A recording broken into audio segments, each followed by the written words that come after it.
Friends, thank you for listening to the Frederick Henry Show, and I want to thank you very much for listening. I just want to make a quick podcast in support of President Trump. You know, this guy is amazing. I really am stressed when I hear people say he has blood on his hands, he's a nincompoop, he doesn't know what he's doing, Comey took advantage of him when he first got into office and all that kind of stuff. Let me start with the Comey thing. President Trump is used to corporate society. Corporate society means that there are thousands and maybe even millions or hundreds of thousands of workers in a corporation, worldwide corporation, his corporation, Trump Corporation.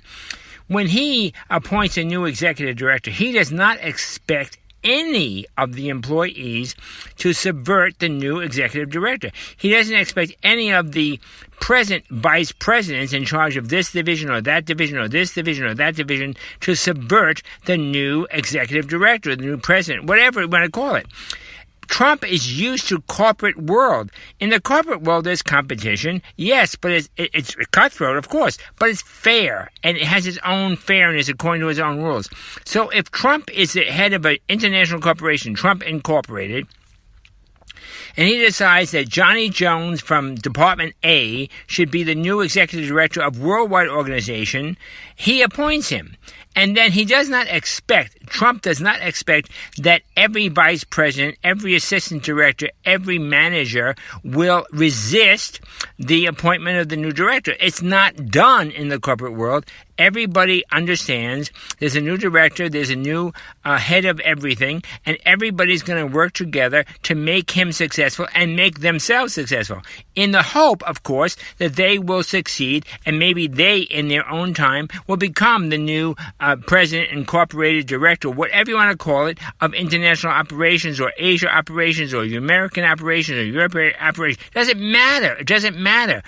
So when the president came into office, he didn't expect that there's all these petty, small, insignificant turf people who say, well, we don't agree with you as the new director, and therefore we're going to subvert you, and we're going to oust you. That doesn't happen in corporate America. In corporate America, Trump is acquainted with the word, you're fired. You're fired. So Trump would say, I'm the head of the corporation, Trump Incorporated. I put Fred in charge of the whole operation internationally.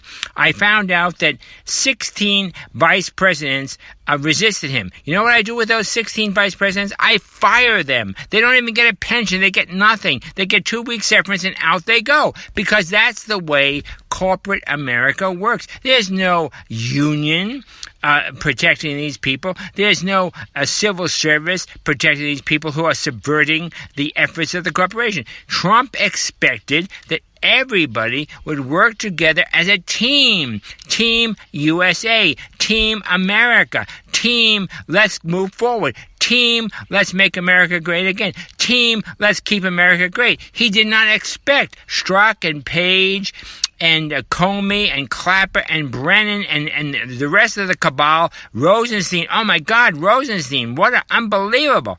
He did not expect that because that's not where he came from. He came from the cutthroat and difficult and very, very a competitive world of corporate America, but it has its own ethics. It has its own morality. It has its own system. And the system is that the corporation will not be hurt by the competition. The corporation and the goals of the corporation will not be hurt by the competition of the employees. The vice president against vice president, it's fine. As soon as one vice president goes against another vice president and hurts the corporation, then he's fired. That's the way it's done in corporate America. And that's the way it should be done in political America. So, my dear friends, what I'm saying here is that Donald Trump is putting forth in front of us a brand new paradigm, a brand new model, a brand new example of how we should run government. In other words, a president becomes president and he appoints people to various positions, and all the underlings, all the apparatchiks, all the careerists will pull together as one team.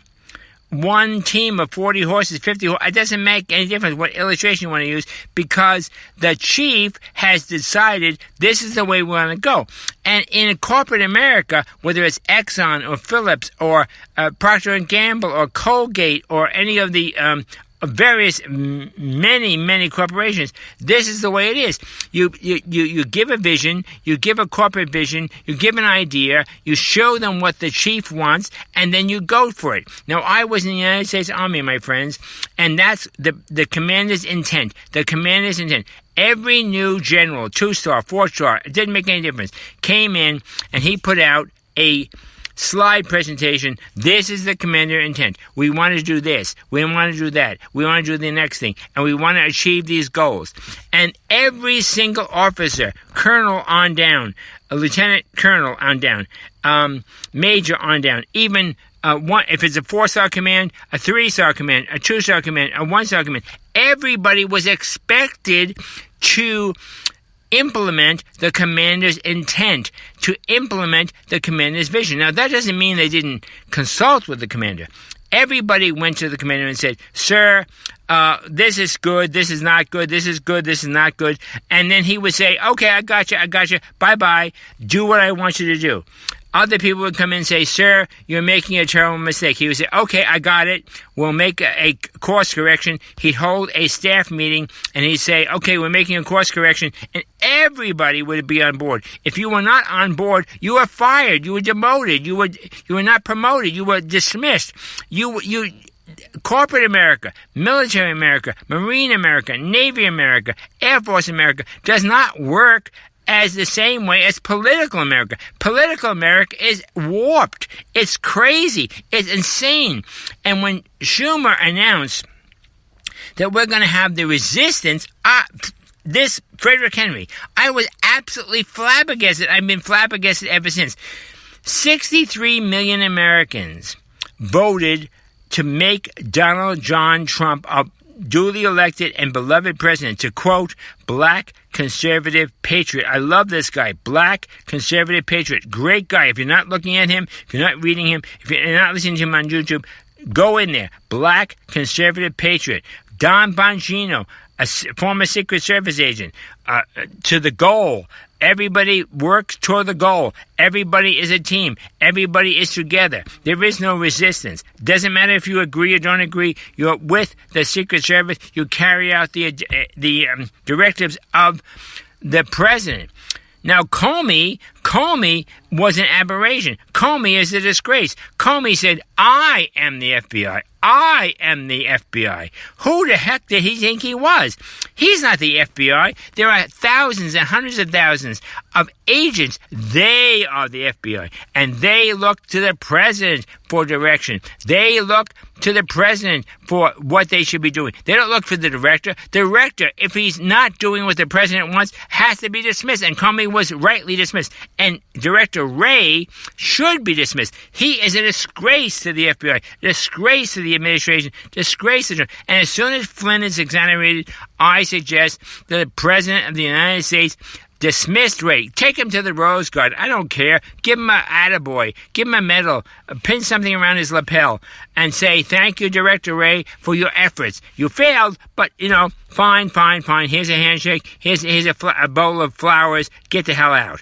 But what we need to have is Flynn as the director of the FBI to clean house. He knows where the bodies are buried. He knows the in and out. He knows the secrets. And my prayer is that if he ever does become director of the FBI, that he does a thorough cleaning, because the FBI is a wonderful organization, an excellent organization. So many agents are so dedicated, they've given their whole lives to the FBI, and they are not served by the Comeys.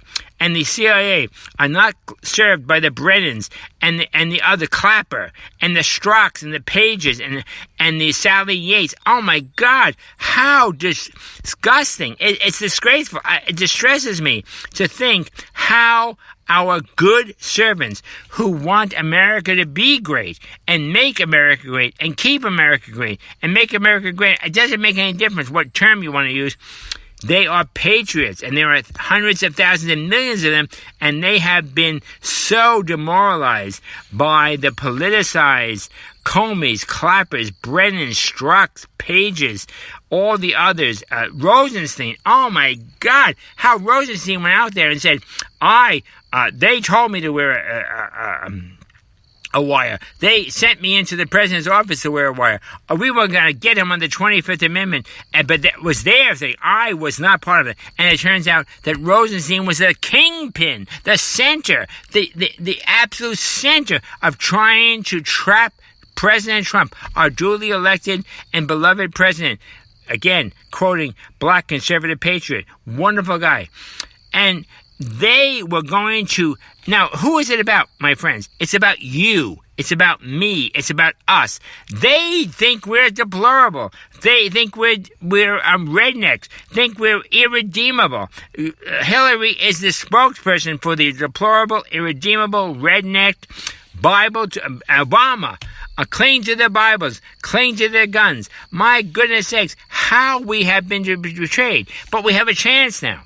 I know the coronavirus and all this kind of stuff, but 2/20 November is coming. 2/20 November is coming. We have to reelect Donald John Trump again to be our champion, to be our spokesman. Years ago, when there was no hope, when all of us, before all of those who went to the rallies, all of us who voted for him, the 63 million of us, and now I think it's more like 100 million of us. I believe that. They were despairing. They were disillusioned. They were out of their minds with desperation. And Donald J. Trump was approached by whoever it was, the powerful whoever it was. And he said, okay, I will do it. And he has paid a dear price. He has probably lost $1 billion in his own personal wealth. He has suffered 3.5 years of vilification and attacks and unbelievable stress. And yet the man is strong for America. And we, the people, the 63 million of us, and maybe 100 million of us today, the blacks who left the Democrat Party because that's the plantation, the Hispanics who just support the prince because he does not want to have open borders, the American Midwest, the flyover countries, the workers, the ordinary folks, not the elites, the ordinary, you and me, my friends, you and me, we must support President Trump. We must get him reelected, and we must carry out the cleansing. In 4 years has not been enough because they've used the Mueller investigation, they've used the Russian hoax, they've used the impeachment, but their arsenal is empty. They have no more bullets. My friends, they have no more bullets. So let's get out there. We have the bullets. Call the vote. We have the bullets.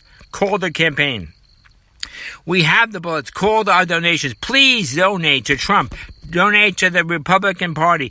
Donate to the congressmen and the senators. We have to get out there. We have to make our voices heard. We cannot be locked down. We cannot be kept in. We cannot be kept afraid. We cannot be intimidated. We must not allow people to stop us. We have a right cause. We have America. We have freedom for everybody. Liberals, conservatives, religious, non-religious, black, white. It doesn't make it. We want freedom, freedom, freedom, freedom. So please, my friends, let's get out there and defend and re-elect Donald John Trump, our duly elected and beloved president. And let's support him with our money. Let's support him with our votes. And you know, he said the other day, I want to have big rallies again. I want to have big rallies. In September, I want to invite 20,000, 30,000. Now that's a difficult thing because everybody has frightened us. But you know what? There is no boogeyman. Coronavirus is not the boogeyman. It's not death. We can get together again. We can get together in restaurants. We can get together in rallies. We can get together in family gatherings. We can get together in barbecues. We can get together in the stores. We don't have to wear a mask all the time. We don't have to be intimidated. These people want to control us, intimidate us, because what? They're selling fear. They're selling death. They're selling you're stupid enough to believe what we tell you. No. We have Remdesivir. We have hydroxychloroquine. We have many other. Even Pepcid has been put out there as a successful, partially successful. I'm not a doctor, and I'm not claiming to be a doctor, and please don't sue me. I'm not a doctor, and I'm not putting